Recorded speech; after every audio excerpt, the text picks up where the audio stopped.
Olá a todos que nos ouvem, que nos assistem, sejam muito bem-vindos, que esse é mais um episódio do AI Agora.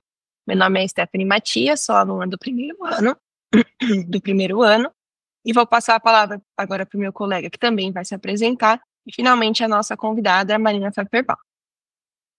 Bom dia para todo mundo, meu nome é Lucas Nóbrega, sou estudante do segundo ano aqui da Sanfran, e é um grande prazer a gente ter conosco a professora Marina Pfefferbaum da FGV. Professora Marina, quem que é a Marina? Em 30 segundos, por gentileza. Bom, olá a todas e todos que nos assistem, é um prazer estar aqui hoje para me apresentar. Eu sou Marina Pfefferbaum, sou professora e coordenadora do Centro de Ensino, Pesquisa e Inovação da Fundação Getúlio Vargas, e minhas áreas de atuação são governança de inteligência artificial, futuro das profissões jurídicas e inovação no ensino jurídico. Marina, seu currículo e suas publicações são bastante extensas e a gente se interessou bastante aqui por saber, né, de muitas áreas. Eu queria que você falasse um pouco das suas últimas publicações, ou das suas áreas de mais interesse, o que se destaca e o que tem mais te motivado aí a publicar e a estudar nesse momento. Ah, legal. Bom, como eu falei, eu tenho essas 3 áreas de interesse, né, que são muito centrais. Eu vou começar pela a maior paixão da minha vida, que é a sala de aula.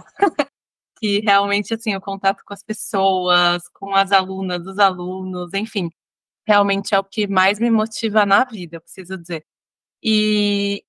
Muito da minha militância tem sido para, desde que eu entrei na FGV há 20 anos atrás, tem sido para mudar a forma como a gente ensina direito, essa forma mais tradicional, entre aspas, o tradicional ruim, né, com as aulas expositivas que alienam muito, né, os alunos, as alunas, e hoje, ainda mais com o impacto da inteligência artificial, é muito importante que a gente radicalize a autonomia, né, desses estudantes, e que a gente possa empoderar eles a aprender e ter muita autonomia diante de todo esse cenário, né. Então, muitas das minhas publicações recentes, elas estão nessa área de inovação, metodologias ativas, ensino por projetos, né, a gente está finalizando um livro essa semana sobre esse tema, então, muito nesse sentido. Aí tem uma outra dimensão que está muito relacionada com as novas agendas, né, de tecnologia, inteligência artificial, governança, que se relacionam bastante com os projetos de pesquisa que a gente tem no centro. Então, hoje a gente tem um projeto que também me motiva bastante, que é como mitigar vieses na inteligência artificial, como as empresas estão trabalhando para essa mitigação, e também uma outra linha, que é futuro das profissões jurídicas, como que a gente enxerga o impacto da inteligência artificial nas profissões jurídicas, e como que a gente olha para isso hoje numa perspectiva, né, atual, tem a ver com uma perspectiva de uma nova área eminente que se chama Legal Operations, que é essa pessoa que olha para as métricas, para uso de tecnologia dentro das empresas, dos escritórios, também no poder público. Então, é uma área em bastante ascensão, mas a gente já estudou nessa linha quais são as habilidades e competências dos profissionais do direito diante de tanta mudança. Então, enfim, são muitos materiais, eu podia ficar falando horas aqui sobre cada um deles, mas o que eu queria deixar registrado aqui é que a maioria das obras que a gente publica, a não ser obras editoriais, são bens públicos, então todos de acesso gratuito, enfim, e estão todos disponíveis. Depois eu posso deixar o link aqui com todos que tiverem interesse. Marina, se você puder comentar um pouquinho esse livro aí, e se as pessoas que quiserem acompanhar, onde que você vai publicar, onde que as pessoas podem acompanhar, qual que é o título do livro, qual que é o tema que você vai fazer na semana aí, por gentileza? Claro. Bom, o livro que a gente vai mandar agora para a editora, esse último volume, tem a ver com ensino por projetos. Alguns anos atrás, lá na Fundação Getúlio Vargas, a gente teve uma mudança curricular bastante profunda para começar a trabalhar muito com realidade, né? Das reclamações dos estudantes de direito é que o curso é muito teórico, né? Enfim, principalmente nos primeiros anos, e que o aprendizado se dá muito no estágio. A gente não tem essa lógica na faculdade, nunca teve, tanto que a gente começa o curso com direito de família, por exemplo, que é algo que todo mundo tem, família todo mundo tem questões com família, então já começa com muita concretude da vivência das pessoas. Mas há uns anos atrás a gente queria dar mais multidisciplinariedade para os alunos, para as alunas, e autonomia ao mesmo tempo. Então a gente fez uma mudança no currículo no terceiro ano, em que a gente implementou ensino por projetos. E aí tem muito a ver com uma formação que eu fiz na Dinamarca, numa escola que chama Caos Pilot, que é piloto do caos, e lá é tudo ensino por projetos. Então eu também adorei, assim, essa experiência, e foi muito interessante nesses últimos anos, esses últimos 7 anos, que a gente tem usado essa metodologia, porque os alunos eles produzem, assim, materiais muito interessantes, e eles têm muita autonomia para escolher quais desafios eles querem lidar. Então, por exemplo, a gente estava trabalhando desafio de regulação de inteligência artificial. E na época estava aberto comentários no PL para a comissão de juristas que estava ajudando o Senado. Então, os alunos e as alunas mandaram muitos comentários para o PL, e aí essa comissão analisou, incorporou algum deles, então foi muito, muito interessante. Assim. Então, eles escolhem projetos muito reais, muito vivos, e podem ser N coisas diferentes, né? Então, tem sido bastante interessante essa metodologia na faculdade de Direito. Se você puder comentar, assim, essa sua experiência, como que você acha que a inteligência artificial está mudando o ensino, de uma forma geral e de uma forma específica para o ensino de direito, né, o ensino jurídico no Brasil? Tá ótimo. Eu diria que existem duas agendas importantes com relação ao impacto da inteligência artificial no direito. Então, a primeira delas são no direito material. Quais são as novas agendas que surgem por conta desse impacto da inteligência artificial? Um exemplo que eu estava falando é o da própria regulação de IA. A gente tem observado todas as externalidades que a inteligência artificial tem causado, enfim, vieses, N situações, né? Um exemplo recente que eu estava comentando na aula ontem foi um caso de um professor que foi acusado como assediador por uma alucinação do ChatGPT, e ele foi atrás de todas as matérias, falaram que era um artigo do Washington Post, ele oficiou o Washington Post e disseram, não tem nada do seu nome aqui, nunca te colocamos em nenhuma lista de professores assediadores. Enfim, então, externalidades que a inteligência artificial vai criando, né? E o direito, na minha opinião, precisa regular, né? Ajudar toda essa infosfera, já que nós somos a última geração que está transicionando do mundo offline para o mundo online. Então, tem essas agendas de direitos materiais muito interessantes, direitos autorais, né? Como é que fica e tudo mais. Mas tem uma outra agenda que aí é o impacto da inteligência artificial na prestação de serviços jurídicos. Então, como que nós e vocês, principalmente, que estão na universidade, a gente precisa se preparar para usar a tecnologia, e como que a gente vê e olha o impacto dela no dia a dia do profissional do direito? Então, isso é bastante interessante, e a gente tem estudado muito lá no centro de pesquisa quais são esses impactos, como que são essas agendas, e quais são as competências e habilidades dos profissionais do direito que eles precisam ter. Se você puder comentar aí o que você está descobrindo aí nesses estudos, em termos tanto de ponto de vista prático, como os estudantes estão usando para fazer trabalhos, para fazer apresentações, até o impacto como os professores também, né, estão vendo essas mudanças. Não, muito legal. Eu vou até trazer alguns dados aqui que eu acho que fica bastante interessante das pesquisas. Saiu um relatório recente da Thomson Reuters que fala assim: olha, as organizações, os escritórios de advocacia, as empresas, eles ainda não estão oficialmente usando IA generativa por várias razões, né?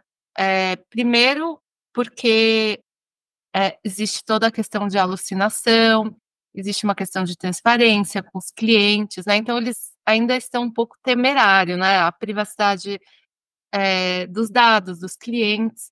Mas é claro que eles já estão fazendo testes, né? E vendo como incorporar isso, mas ainda não tem tantos princípios, assim, não tem ainda, muitas organizações ainda não têm uma política de uso da inteligência artificial, seja em escritórios, empresas, seja na universidade. Ainda estão se construindo. A gente tem estudado, uma das pesquisas que a gente tem feito esse ano é fazer o levantamento dessas políticas. Como que as universidades, então, vão regular esse uso, quais princípios éticos a gente vai adotar. Mas o fato é que as pessoas, essa pesquisa da Thomson mostra que as pessoas têm usado cotidianamente a inteligência artificial. Eu falo por mim mesma, e aí eu quero ouvir vocês também sobre esses usos. Eu não sei como eu vivi até hoje sem a IA generativa, porque eu uso para absolutamente tudo e mais um pouco. Então, isso é algo bem interessante, né? E com relação aos usos na profissão jurídica, essa mesma pesquisa da Thomson Reuters mapeou 5 usos máximos, né, que têm sido recorrentes, que é pesquisa jurídica, revisão de documento e sumarização, por exemplo, né, são bastante usados nesse sentido. E também a gente vê com relação, né, à pesquisa que a gente fez sobre habilidades, quais seriam essas habilidades mais importantes, né? E aí não tem tanto a ver com a tecnologia, que a gente achou que no primeiro momento as pessoas, os escritórios iam falar, não, a gente precisa de pessoas que manjem muito de tecnologia, mas eu vou falar uma coisa para vocês, não riam, mas a habilidade que os escritórios mais valorizam, isso é meio óbvio, é saber direito, né? A gente não quer ser operado por um não médico e a gente não quer ser atendido, né, por um não advogado, pelo menos não neste momento, né? Assim como as pessoas não se sentem confortáveis, pesquisas já mostram, em serem julgadas por não juízes. Então, sim, só pela inteligência artificial. Então, tem essa habilidade que as pessoas valorizam muito. Mas, ao mesmo tempo, os escritórios falam, a habilidade que mais falta nas pessoas é saber direito. Eles reclamam muito que os jovens advogados recém-formados têm chegado sem o preparo necessário para o dia a dia profissional. Aí a segunda habilidade mais valorizada é a habilidade de gestão. E aí eu acho bastante interessante, porque é muito desafiador, ainda acho que as universidades hoje não têm explícito nos seus currículos essa habilidade de gestão. Isso se relaciona com a última habilidade, né, tem aí depois são as habilidades tecnológicas e habilidades socioemocionais, que tem muito a ver com equilíbrio emocional, com saúde mental, que também é um tema muito, muito importante que a gente tem discutido bastante na universidade, né. Então, eu diria basicamente isso. Então muitas habilidades de gestão são valorizadas, e eu acho que é um grande desafio hoje para a universidade explicitar no seu currículo essas habilidades e poder trabalhar como você gere um escritório, ou como você trabalha com consciência de si, consciência social, enfim. Mas eu acho que tem um movimento muito interessante também nas universidades que eu vejo, né, e acho que parte desse movimento é o que estamos fazendo aqui hoje, que são as atividades de extensão, as outras coisas que acontecem para além do ambiente formal da sala de aula, toda a riqueza que tem fora desse espaço da sala de aula.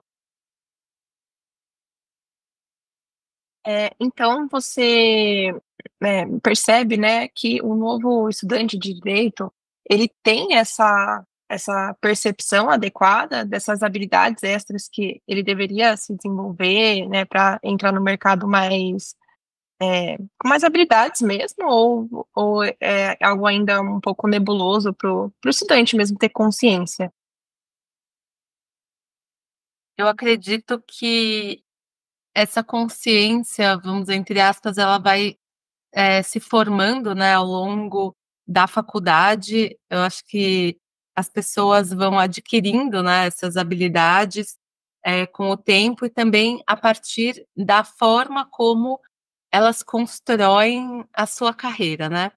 Então, hoje a gente tem uma percepção que a gente passou do advogado, que era em formato de que eles chamam de e-lawyer, ou seja, que sabe profundamente o direito e só o direito importa, para uma segunda percepção que a gente chama de T-shape lawyer, que é o advogado em formato T, que aí entram outras habilidades de comunicação, de gestão, etc.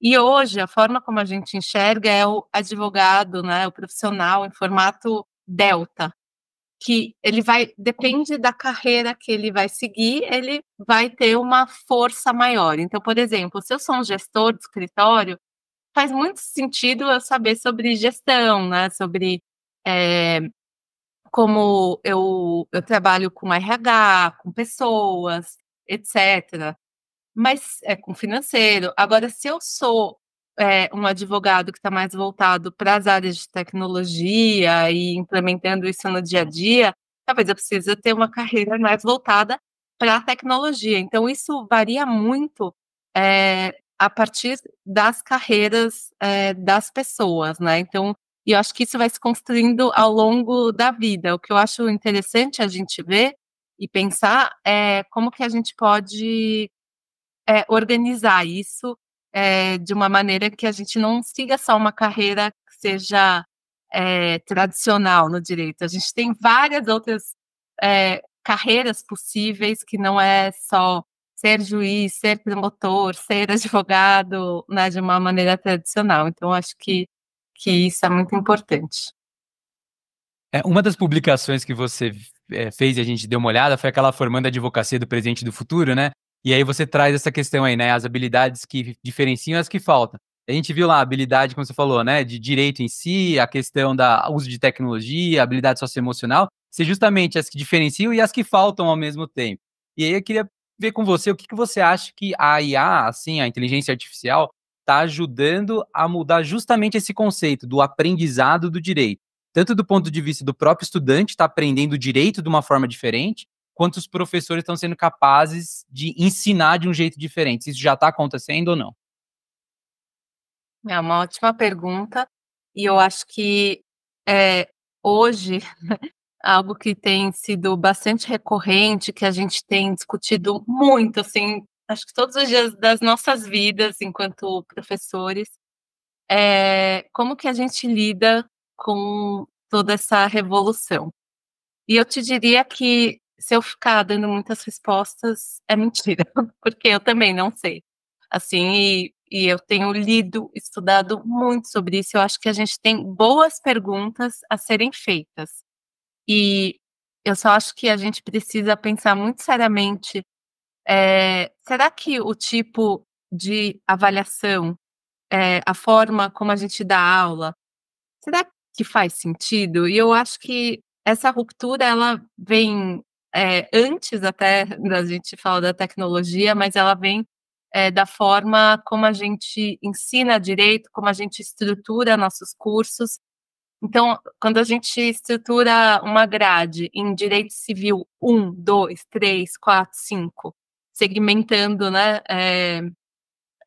como no século XIX, como se fosse chegar um problema de direito civil 4 na minha mesa para eu resolver, né. Sem olhar toda a complexidade que está de volta, em volta de tudo isso, né, e uma grade que cada vez nos cursos de direito só aumenta, né, porque claro, a complexidade das questões vão aumentando, então agora é direito digital obrigatório e todo professor acha a sua disciplina mais fundamental, a mais importante do universo. Então é muito difícil abrir mão do conteúdo. E a gente precisa olhar muito o conteúdo de uma forma diferente, né? Porque é impossível ensinar tudo. Ensinar tudo é a mesma coisa que ensinar nada. Então, como que a gente vai fazer boas escolhas para dentro do nosso currículo, da nossa grade, para que os estudantes ganhem essa autonomia e aprendam a aprender? Porque o direito está mudando, a vida está mudando muito rápido e muito acelerado. Então, como que a gente pode empoderar as pessoas para que elas tenham essa autonomia? E eu acredito que a forma como a gente ensina, com aulas expositivas, né, com toda a passividade do aluno, na sala de aula, acaba sendo um desafio muito muito grande, né, porque você está passando informação naquele encontro, encontro tão precioso. Informação a gente tem aqui na palma da nossa mão, e de uma maneira muito muito fácil. E agora a gente tem algo a mais, que toda a informação da internet que ainda interage com os nossos prompts, etc. Então, acho que tem uma mudança de paradigma que não é necessariamente por conta da tecnologia, mas como eu estava falando, o tradicional ruim das faculdades de direito, que não estão preparando e não estão organizadas para atender essas demandas sociais tão complexas que a gente tem hoje.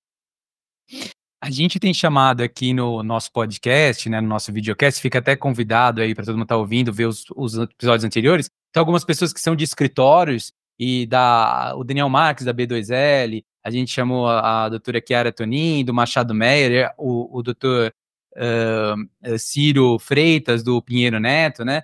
E aí eles estão comentando com a gente que está acontecendo uma novidade assim nos escritórios de virem profissionais de outras áreas, seja da engenharia, da inovação, administração, justamente para traçar essas inter-relações aí que talvez estejam faltando nesse momento. Você acredita que isso também deveria acontecer na universidade, sim ou não? E como é a forma de fazer isso durante o ensino? Ou seja, ter uma maior interdisciplinaridade já durante a faculdade, Marina? Isso é muito interessante. De fato, a gente tem visto nos escritórios muito esse movimento. As pesquisas até mostram que eles passam de um modelo de pirâmide em que a gente tem muitos advogados espalhados nessa pirâmide, para o que eles chamam de um modelo que chama foguete, em que diminui, então, os profissionais jurídicos e se incorporam outros profissionais de outras áreas que são tão e quão importantes quanto os profissionais do direito. Então, isso de fato tem acontecido bastante. Inclusive, eu acho que é interessante a gente ver que as faculdades de direito, elas também precisam ter esse olhar multidisciplinar e trazer, ensinar os alunos e as alunas a dialogarem com pessoas de outras áreas, assim. Então, uma pergunta que sempre me fazem: "Ai, será que os estudantes de direito agora, então, precisam saber programação? O quanto de tecnologia eles precisam saber?". A minha resposta, depois de ter testado muito, a gente expôs muitos estudantes à programação lá na GV, é que não. Obviamente, o que a gente tem que formar na faculdade de direito são bons juristas. A gente precisa ensinar direito muito bem. Não dá para a gente ter um aluno médio programador, médio do direito, médio tudo. Não. A gente precisa formar juristas, mas a gente precisa que nossas alunas e alunos entendam como que se dá esse diálogo. Então, na pesquisa isso apareceu bastante. Aqui algumas frases dos entrevistados, eles falavam assim: "Olha, a gente não quer programadores, a gente quer advogados com habilidades adicionais para dialogar com outras áreas. Esse é o profissional que a gente quer". E aí tem outra frase aqui interessante: "A faculdade precisa levar o advogado a entender que o que ele faz no fim do dia é um negócio. Ter um escritório é ter um negócio. A gente não faz isso. Então, 2 destaques, né, primeiro falando dessa importância, assim, de saber dialogar, né, e não ficar só ensimesmado, né, porque os currículos são muito cheios de conteúdos jurídicos, né, enfim, e muito estáticos, enrijecidos, e como que a gente, então, também ensina essas outras habilidades para que alunas e alunos consigam gerir pessoas, consigam ser expostos a esses outros conhecimentos no dia a dia universitário. Então, como eu falei, eu acho que muitas vezes o currículo ele é muito duro e a gente até brinca falando assim, as inovações das universidades acontecem na franja dela, né? E então com as atividades de extensão, mas assim, o professor não quer, não mexe no meu conteúdo, não reduz meu conteúdo, eu vou, né? Então, enfim, acho que esse que é o desafio. Então, na sua visão, assim, como que os alunos eles podem se preparar para ter esses novos diálogos com as outras áreas, né? Isso seria majoritariamente algo a ser pensado pelo corpo docente?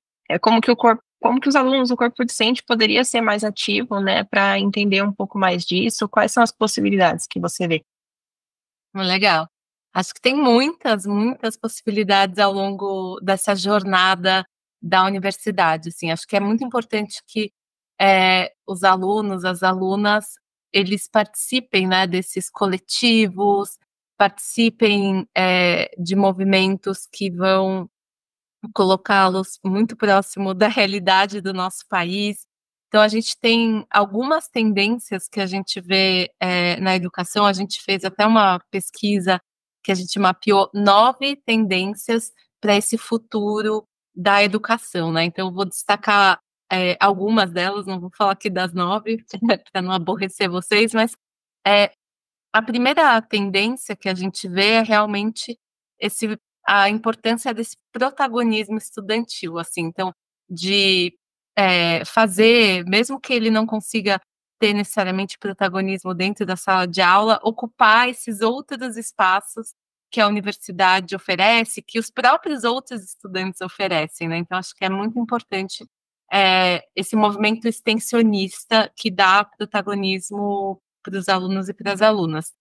A segunda questão que é muito eminente também, é entender que hoje a educação ela está num processo de lifelong learning, que é um aprendizado ao longo da vida. Então é pensar que a gente nunca vai deixar os espaços universitários ou os espaços, fora da universidade. Então, eu acho importante a gente, olhar que tem universidades, por exemplo, em Singapura, que dão 40% de desconto quando o aluno tem 40 anos, 50% quando o aluno tem 50 anos. E o que é interessante é que eles trabalham muito com uma visão de gerações diferentes ocupando o mesmo ambiente.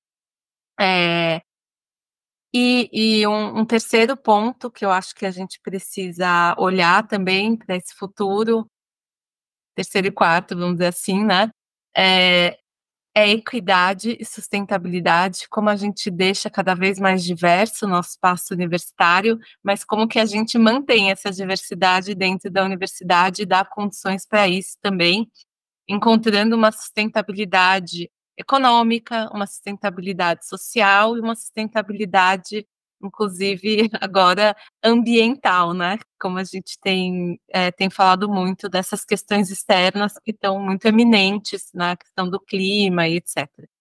Então, acho muito importante para isso. E aí eu queria também chamar a atenção por essas tendências, elas são muito propositivas, essas novas tendências, mas eu acho que a gente tem hoje, no âmbito da educação, que tomar cuidado com muitas questões, né, então queria destacar que acho que 1 mês atrás ou 2 meses atrás, a International Bar Association lançou umas diretrizes, guidelines com 10 orientações para que as universidades cuidassem da saúde mental dos seus estudantes.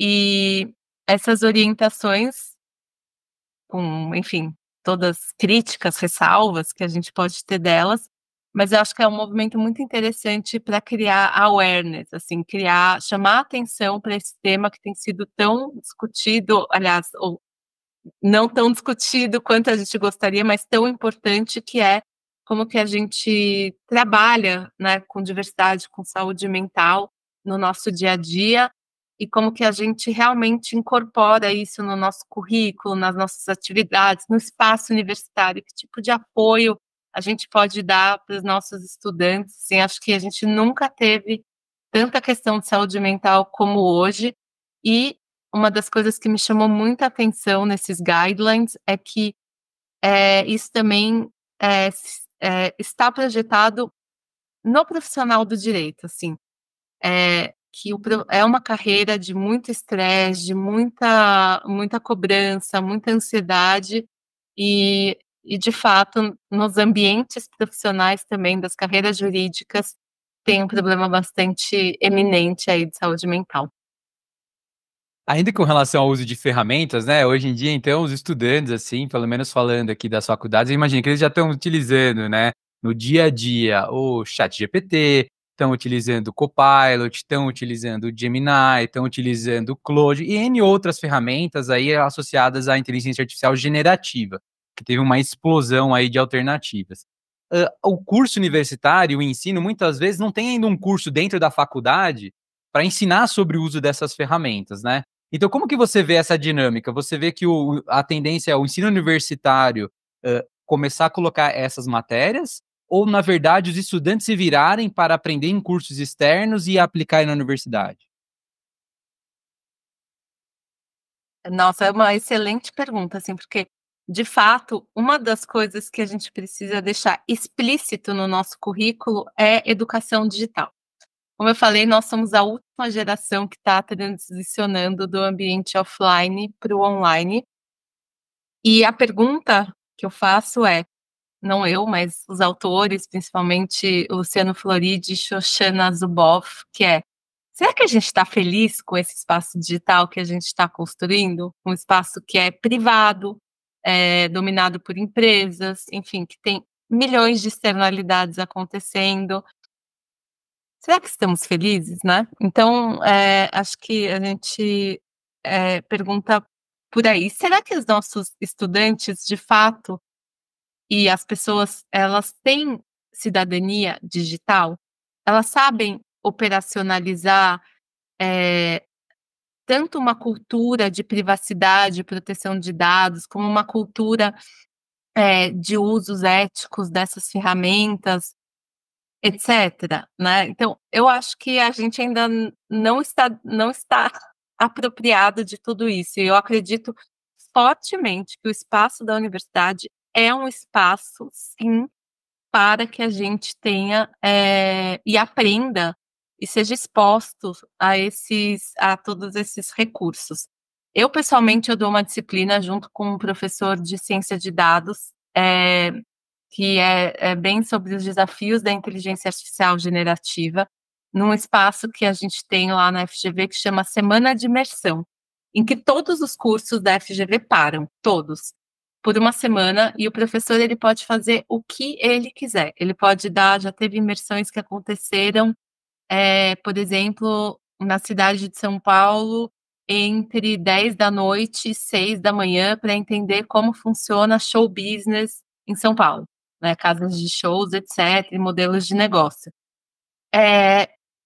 O que eu tenho, feito nessas 2 últimas versões tem a ver com essa apropriação das ferramentas de IA generativa por alunos e alunas nessas 2 chaves, né, tanto novas agendas e cuidados, como também, prestação de serviço jurídico. Então eu, em parceria com um professor que é da ciência da computação, a gente dá um desafio, né, e a gente faz sempre um desafio real, um desafio que um escritório de advocacia, tem sentido, a gente vai fazer isso em parceria com o escritório, e os alunos, eles vão, buscar soluções para esses desafios trazido por esses profissionais, por meio das IA generativas. Desde, por exemplo, a gente expõe eles a trabalharem com um volume massivo de dados, então a gente apresenta uma ferramenta que se chama Looker Studio,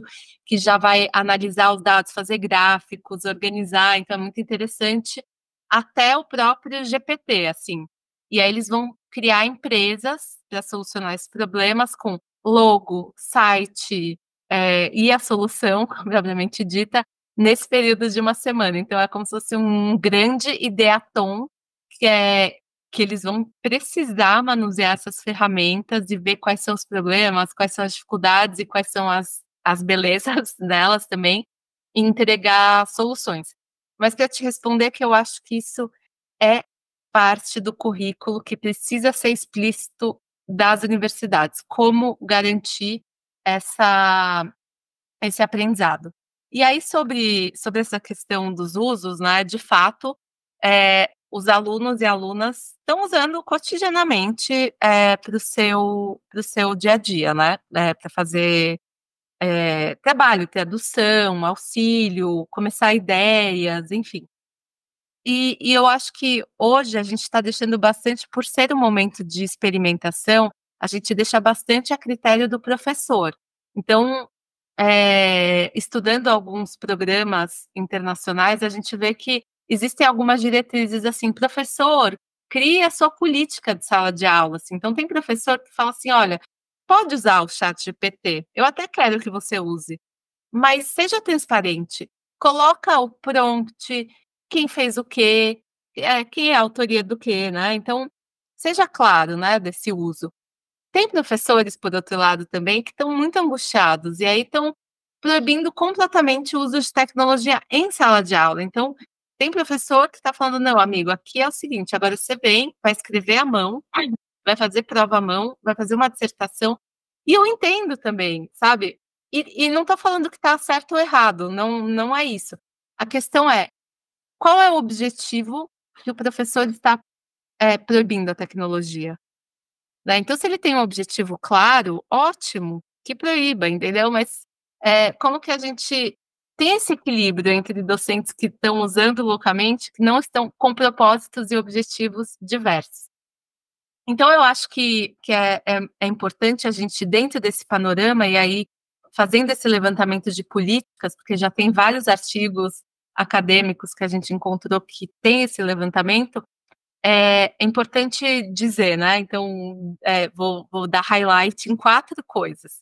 Primeiro, quem é autor do texto, então, a inteligência artificial pode ser autora ou não, qual é a parte feita pela IA, qual é a parte feita pela pessoa, então ter muita transparência e colocar os prompts como referência, notas de rodapé, etcétera. Existem até revistas e casos engraçados que a gente vê na internet de coautoria, que a pessoa põe coautor, ChatGPT. Tem revistas que aceitam, a maioria não, por óbvio, porque a grande questão de não aceitar coautoria da inteligência artificial é que você não responsabiliza a IA. Quando você põe um autor, ele é responsável por aquelas ideias que estão lá, então isso é muito importante. A questão, né, de privacidade, sigilo, ineditismo, então será que a IA pode usar materiais não publicados? Como é que fica, eh, essa, confidencialidade entre clientes, né, então esse é um dos maiores medos dos escritórios, realmente essa relação de confiança que o cliente tem nos seus dados pessoais, mas também todo aquele minutário e conhecimento que é do escritório, uma vez que você coloca lá, está para o mundo, né, então, isso tem bastante, questão, e questão de inclusão, justiça, equidade, né, como que garante que a gente dá acesso para todo mundo das ferramentas, como que os estudantes vão ter essas habilidades, inclusive para fazer escolhas sobre quais ferramentas eles vão usar ou não usar. Isso é bastante importante. Tem até estudos, muito interessantes que mostram que o ChatGPT é uma ferramenta mais de esquerda, né, dá respostas mais de esquerda. E aí, com isso, o Elon Musk quis fazer lá a do X, que é de direita. E aí tem uma outra muito engraçadinha, que chama Good AI, que é também uma plataforma, mas que ela é totalmente do bem, assim, né, eticamente correta. Só que ela não responde nada, então um exemplo clássico que está lá até no site, você fala: "Ah, qual é a cor do céu?". "Ai, não posso falar sobre cores, porque isso não seria ético, blá-blá-blá". Então tudo que você coloca é até divertido, depois recomendo que vocês brinquem um pouco com ela.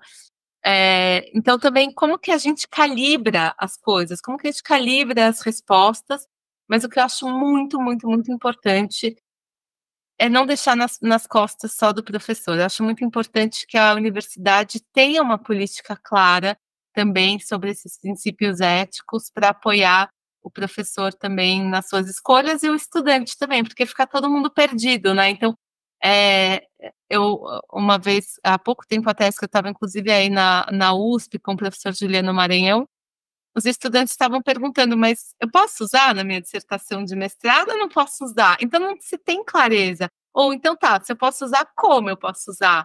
E é legítimo esse uso, né. Então, acho que a gente precisa dar clareza também para os nossos estudantes, para que eles tenham segurança e transparência nesse uso. E a última coisa também é que a própria American Bar Association lançou diretrizes e um guideline dos advogados. E o que eu destacaria desse guideline é que haja transparência nessa relação. Assim, se você está usando, avise que você está usando.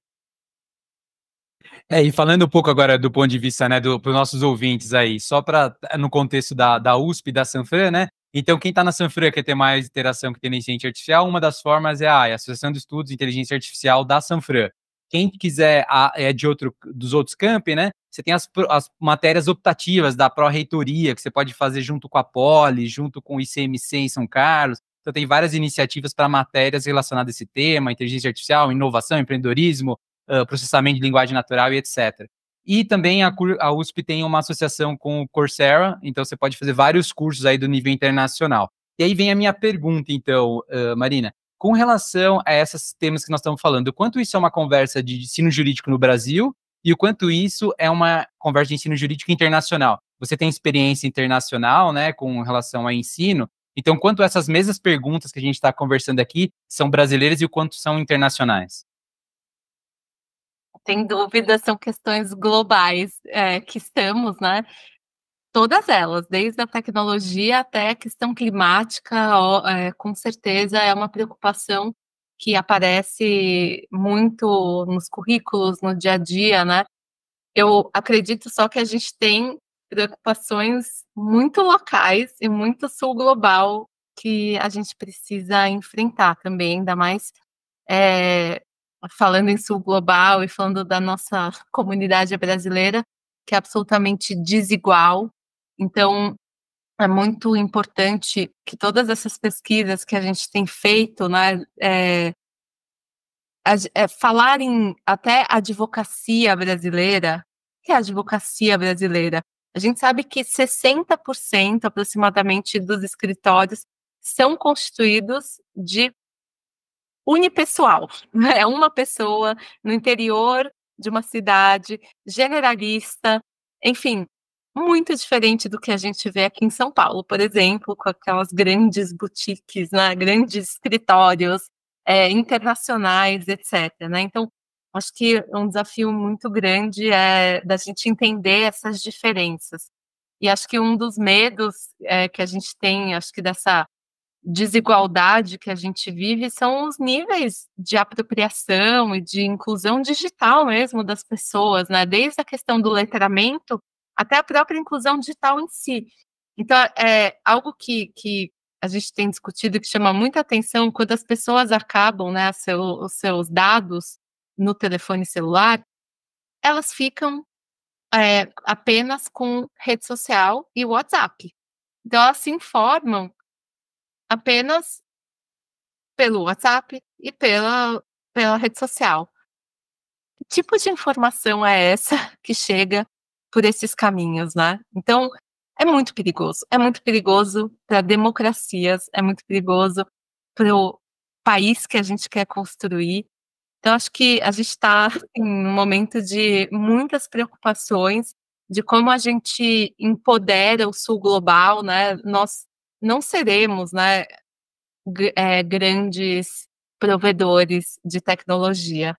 Porém, nós temos a Amazônia, nós temos economia verde, nós temos um potencial enorme, né, nessa área ambiental. Eu acho que a gente precisa olhar para essa área emergente, né, que é tão urgente, né, que a gente se empodere, vide, hoje a gente fala o direito dos desastres, enfim, toda uma área que a gente vai ter que pensar como lidar, e isso vai reverberar também, né, conceitos novos, racismo climático, enfim, que são emergentes aí do nosso contexto e o contexto de ser sul global. Então, com certeza, assim, acho que é uma preocupação muito grande como que a gente, apesar da discussão ser global, como que ela nos impacta localmente, é algo muito interessante da gente olhar. Então, assim, pensando, né, no contexto brasileiro, você vê que essa questão do letramento digital ou o uso da IA no direito, assim, no geral, você vê que isso pode aumentar alguma desigualdade entre os profissionais e os estudantes que têm acesso a essas tecnologias e os que não têm? Como lidar com isso, né? Nossa, sem dúvida, assim, acho que quando você tem, né, essa privação tanto de acesso do dia a dia, né, à internet, você já está desequilibrando. Vide o que aconteceu na pandemia, né? Acho que a pandemia é a maior comprovação disso, né? Quantas pessoas não puderam frequentar a sala de aula também por terem um acesso muito precário à tecnologia e o quão a gente tem pagado preço muito alto por conta disso. Até para a gente que teve todo acesso, condições, enfim, a gente paga os preços, né, de saúde mental, dos gaps, né, que a gente teve com as aulas expositivas, etc.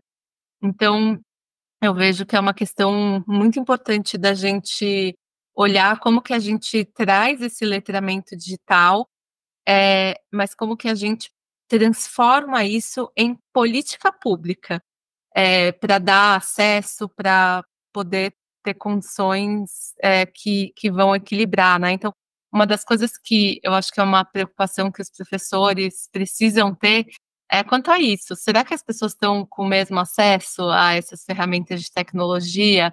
Porque cada vez mais ainda claro que a gente tem a versão do ChatGPT gratuito na palma das mãos, enfim, mas a gente sabe que, por exemplo, grandes escritórios, grandes corporações têm as versões pagas e conseguem investir bastante em tecnologia. A tecnologia não é barata, conseguem pagar para os seus funcionários se empoderarem disso, e isso vai criando, né, um gap cada vez maior, assim. Então, um dos movimentos que a gente viu nas nossas pesquisas é justamente isso, assim, que tem uma apropriação muito maior de grandes escritórios de advocacia, eh, dessas tecnologias, mas um movimento também interessante que as empresas estão se empoderando muito da tecnologia, inclusive deixando de contratar escritórios para resolver as suas próprias demandas internas, já que eles alegam que, agora eles têm a tecnologia, a capacidade e entendem mais do negócio do que uma pessoa externa. Então é interessante. Falando um pouquinho agora da pessoa já formada ou recém-formada, ou mesmo a pessoa que está num escritório aí numa região um pouco mais distante, e como que essa pessoa deve aprender, ou como que ela está como está sendo o ensino focado a esse aprendizado ao longo da vida, principalmente com relação à inteligência artificial? Como você vê as formas, até do ponto de vista prático, aonde são os bons lugares para a pessoa ir se informar e aprender sobre inteligência artificial e sobre as habilidades que ela são demandadas de ser desenvolvidas? Não existe uma estratégia única, né. Primeiro eu acho que a gente, precisa, muito das gerações, perder o medo, né, e a resistência. Acho que tem uma questão cultural aí envolvida. Claro que as novas gerações têm muito mais habilidade, facilidade com essa tecnologia, por isso que é tão importante a gente ver, eu vejo os escritórios falando isso, aparece muito nas pesquisas, importância dessa geração nova que está nos escritórios, assim, que consegue trazer ideias novas, trazer essa facilidade para esse uso e não tem medo nem resistência, né, com relação a esses usos. Então acho que tem aí uma barreira cultural da geração, geracional mesmo, e acho que é natural, né, desse medo de apropriação, assim. E acho que rompendo, a gente só rompe os medos quando a gente conhece, né, e acho que é muito legal fazer cursos, a gente tem hoje, e esse eu acho que é um desafio da universidade, a gente tem muitas outras organizações e espaços, inclusive a própria internet, que oferece milhares e milhares de cursos maravilhosos, inclusive gratuitos, e isso até põe em xeque um pouco até esse papel de formação da universidade, do profissional, porque a gente tem, não só na universidade, mas em ambientes profissionais, então a gente tem os cursos dos próprios escritórios e empresas, que são as universidades corporativas, né, desses espaços, que têm sido ambientes importantes de atualização desses profissionais como momento, mas eu diria isso, assim, para não ter medo e se jogar aí nos cursos, se jogar aí nesse diálogo intergeracional, que eu acho que é muito interessante para essa formação e apropriação das discussões que a gente está tendo hoje.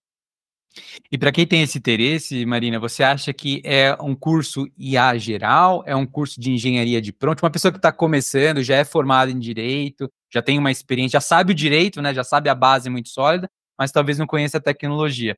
Você vê como um curso mais geral para todas as áreas? Você vê como um curso especializado em direito é mais interessante? Qual que é a sua sugestão e ideias?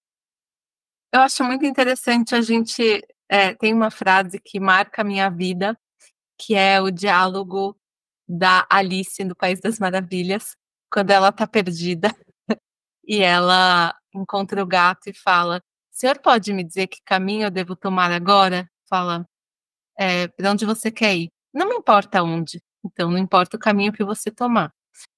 Então, eu acho que essa sua pergunta, ela está muito relacionada a isso, né. O que que a pessoa quer saber e é importante para ela enquanto objetivo, seja profissional, seja pessoal, seja qual é o objetivo com aquele curso, né. Então se eu quero um curso aplicado à informação, né, então a gente pode ter um curso, eu gosto muito de um livro que chama O Instante do Encontro, do professor Garcês, né. A gente pode ter basicamente 4 tipos de curso, um curso que é voltado para um saber, fazer, olhar ou ser.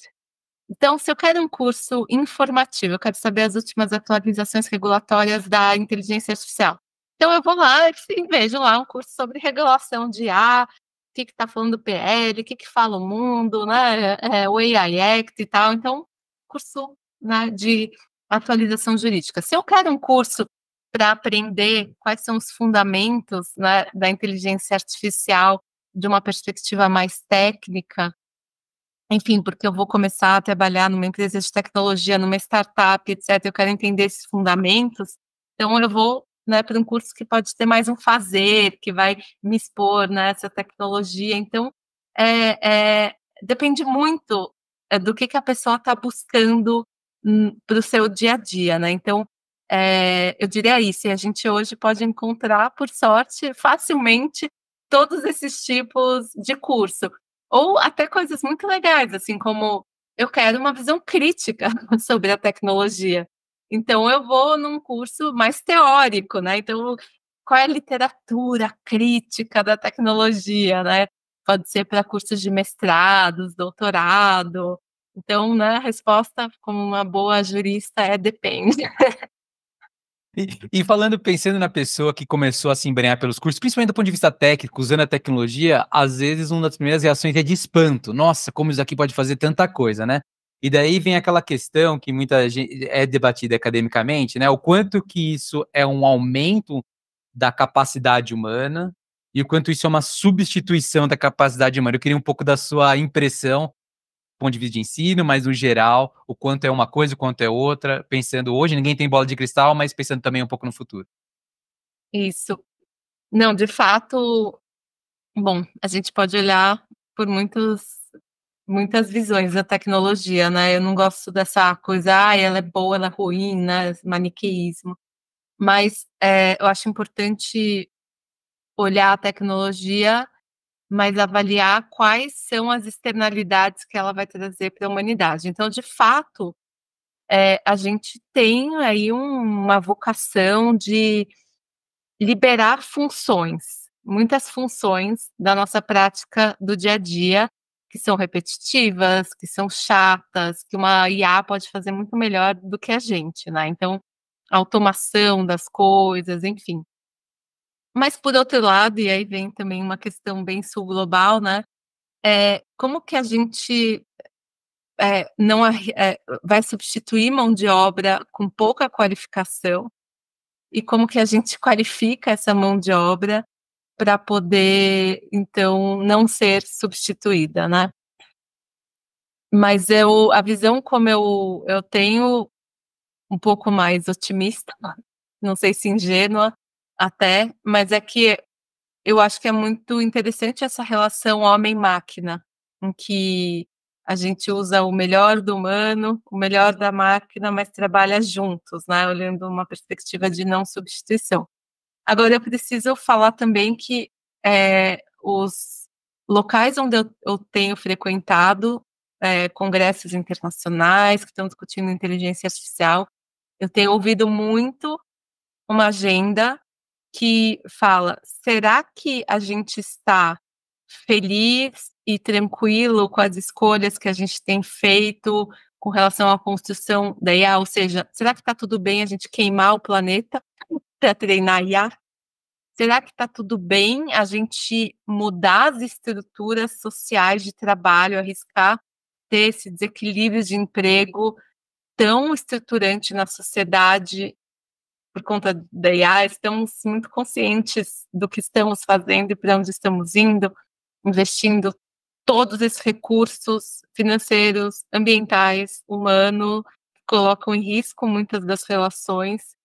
E eu confesso que, assim, eu tinha ouvido já há um tempo atrás isso, mas agora são todos os congressos que têm trazido, assim, né, que eu participei, traz essa questão muito forte, a questão climática e a questão social da tecnologia enquanto uma externalidade que a gente precisa pensar. E aí os países lá em cima, né, pensando como que a gente vai garantir uma bolsa, que vai, equilibrar, né, ou diminuir dias de semana de trabalho, diminuir horas de jornada de trabalho, enfim, como que a gente faz um desenho e um arranjo que vai se preocupar aí com esse desequilíbrio que provavelmente, possivelmente vai acontecer.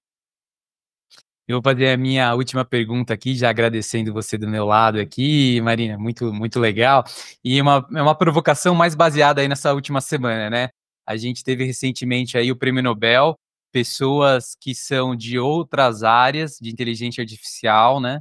E relacionadas ao pioneirismo da inteligência artificial, ganhando o Prêmio Nobel de Física e de Química. Ou seja, não são químicos, não são físicos, são de inteligência artificial, mas tiveram um processo importante na criação de inovações que acarretaram em conhecimento científico e acabaram ganhando o prêmio dessas áreas específicas. Aí a minha pergunta para o nosso caso aqui é: o quanto você acha, assim, que existe a possibilidade, o caso de as empresas de tecnologia que estão desenvolvendo essas super tecnologias virem e substituírem escritório de advocacia? Eu sei que é uma coisa meio que hoje não se pensa, né? Assim, talvez não seja essa adequada até o jeito de se colocar, mas talvez, será que isso é possível ou não? Ou seja, pessoas de outras áreas estarem não só atuando, mas substituindo o advogado ou o trabalho jurídico? Muito obrigado, Mani.